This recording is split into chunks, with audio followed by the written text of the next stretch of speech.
Bienvenidos a esta nueva edición para ADN-Sur TV, hoy para dialogar con dos especialistas en epidemiología. La crisis del hantavirus, ¿se ha superado? ¿No? ¿Qué nos deja como enseñanza? Vamos a conversar con las doctoras Susana Muñoz y Verónica Cortés. Bienvenidas a este espacio. Bienvenidos, gracias por la invitación. Muchas gracias. Sí. ¿Se puede decir que la crisis está superada, Susana? Sí, en principio lo que está es controlado el brote de Puyén, que fue la situación especial que tuvimos este año, ¿no? Porque en realidad, a fines del año pasado, porque la situación, digamos, el evento social en el que empezó todo esto fue en noviembre.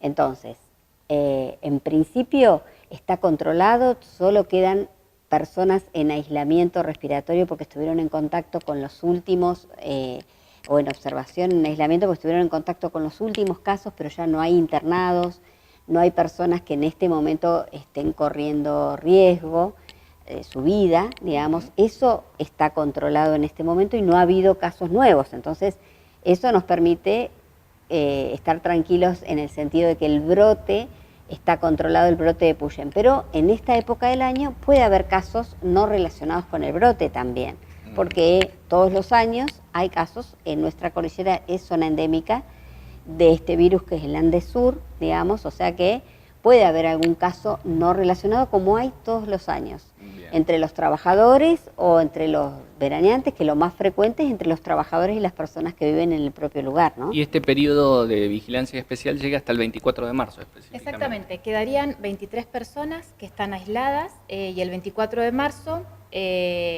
terminaría el aislamiento para estas personas y bueno, de esta manera digamos como que se cerraría, si está todo bien, el control digamos de este brote. Decíamos que desde el punto de vista estadístico también el brote de este año deja una marca especial. Sí, con 34 casos confirmados y 11 defunciones, lo cual, bueno, digamos a nivel del país, digamos, son datos que no hay registro, nunca se habían dado, sí. Y bueno, hace poquito salió el informe del Malbrán, del Instituto Nacional que tenemos de referencia, sobre, bueno, el genoma, digamos, del virus, donde, bueno, se logra de esta manera poder aseverar, digamos, de que el virus se había transmitido de persona a persona. ¿Esto significó un cambio en lo que se conocía de la enfermedad? ¿Había algún antecedente lejano, pero nunca tan específico, el hecho de que se transmitiera de persona a persona? No, la verdad es que desde el punto de vista epidemiológico estaba demostrado que había transmisión persona a persona, pero desde el punto de vista de la secuenciación genómica, es decir, encontrar en la persona que estuvo en el comienzo de todo esto, el mismo virus, con el mismo genoma, que la persona que estuvo en contacto con un caso 20 días después, eso es lo que demuestra que el principal mecanismo fue persona a persona. Epidemiológicamente, por la observación, por las entrevistas, por la información que uno recaba, esa información ya estaba presente, sobre todo desde el brote de 1996 en el Bolsón. Eso ya se había estipulado y por eso es que se tenían que tomar las precauciones para evitar la transmisión persona a persona, sobre todo porque eran pacientes que se internan y que podían exponer al personal de salud. Entonces esto ya lo sabíamos, nada más que el nivel de transmisión que hubo, la cantidad de personas y la rapidez con que se transmitió fue realmente muy novedosa y el Malbrán nos dice que hubo algunos cambios genómicos en ese virus, incluso comparado con el del Bolsón de 96, que puede estar explicando esa transmisibilidad más alta. Una primera conclusión podría decir que el virus en esa mutación, en ese cambio, es más fuerte, más poderoso, digamos, sí, y por es eso... como que aumentó la transmisibilidad, por así decirlo, de persona a persona. Es por eso, bueno, que al principio epidemiológicamente se podía, o sea, hablábamos de que era alta, o sea, había una alta sospecha de que fuera la transmisión de persona a persona, pero todavía no había certeza de eso. Hasta que, bueno, el Instituto Malbrán logra dar con que sí, había un cambio, digamos, en el genoma, digamos, del virus. Desde el punto de vista de lo que fueron las campañas de prevención, la afectación de la actividad turística en la zona cordillerana, ¿fue exagerada el temor que hubo, los mensajes que hubo de temor o había realmente que tomar una precaución más allá de lo habitual?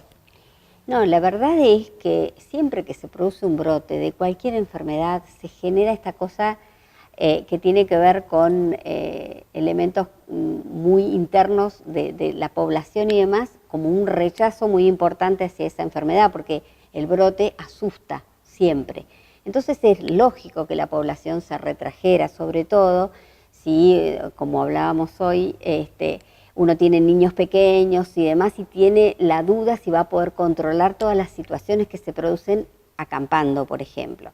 Pero lo que sí, como charlábamos hoy, en ningún momento se recomendó no viajar a la cordillera, sí tomar las precauciones, y cuando inmediatamente se sospechó que lo más importante como elemento para este brote era haber estado en contacto con un caso confirmado, entonces, y esas personas que habían estado en contacto ya estaban aisladas, no podían establecer contacto con otras personas que fueran al lugar, desde ese punto de vista el riesgo era menor que lo que la población sintió que podía ser. Pero bueno, en un breve periodo, tantos casos y tan complejos, con tantas internaciones y una mortalidad alta, es lógico que se produzca, digamos, por más que se dé buena información, que la población, digamos, no sienta esta precaución, es lógico. Desde esa perspectiva, entonces, el aislamiento como prevención fue una medida fundamental, muy se puede certera. decir. Sí, fue una medida muy certera. Cuando comienza la sospecha de que podía haber sido la transmisión de persona a persona, rápidamente se aíslan, fueron 142 personas, creo que a fines de diciembre ya que logran aislar las 142 personas. Y bueno, esto fue una decisión, sí, muy certera, porque de esta manera se logró controlar el brote. ¿Y hubo muchos casos falsos, digamos, o sea, que dieran después negativo, pese a la sospecha inicial? Sí, casos sospechosos, por supuesto. Nosotros, por ejemplo, en nuestro área, como justamente advertimos desde el principio que nuestra población de Comodoro y de Radatili viaja mucho a la zona de la cordillera históricamente, entonces sabíamos que cualquier persona que regresara de la cordillera y tuviera síntomas, como fiebre, como son síntomas inespecíficos, iban a ser casos sospechosos. En principio, entonces, se organizó todo un circuito para que esta persona que podía ser un caso sospechoso, primero definir bien si reunía los requisitos de caso sospechoso, aislarlo de manera de poder estudiarlo, pero a la vez que no estuviera en contacto con otras personas, con aislamiento respiratorio, con barbijo y demás, y con ciertos cuidados especiales para poder observarlo. Algunas de esas observaciones fueron de poquito tiempo, y clínicamente se encontró otra causa y entonces rápidamente se descartó clínicamente. Y otras, como la fiebre duró varios días y demás, se tomó la muestra, se envió, siguió en aislamiento, no solo en internación, sino más bien en las casas, para evitar, digamos, justamente contacto con más personas, y cuando llegó clínicamente se descartó primero, pero luego se terminó descartando también en forma certera con el resultado de la muestra del Malbrán. Desde el punto de vista de lo que es la cura, digamos, de la insuficiencia respiratoria una vez desarrollada la enfermedad, o bueno, no sé si cabe el término cura o antídoto o suero, ¿estamos lejos todavía de esa posibilidad? Porque en todos los casos lo que operó es el diagnóstico temprano, ¿no? Fundamentalmente.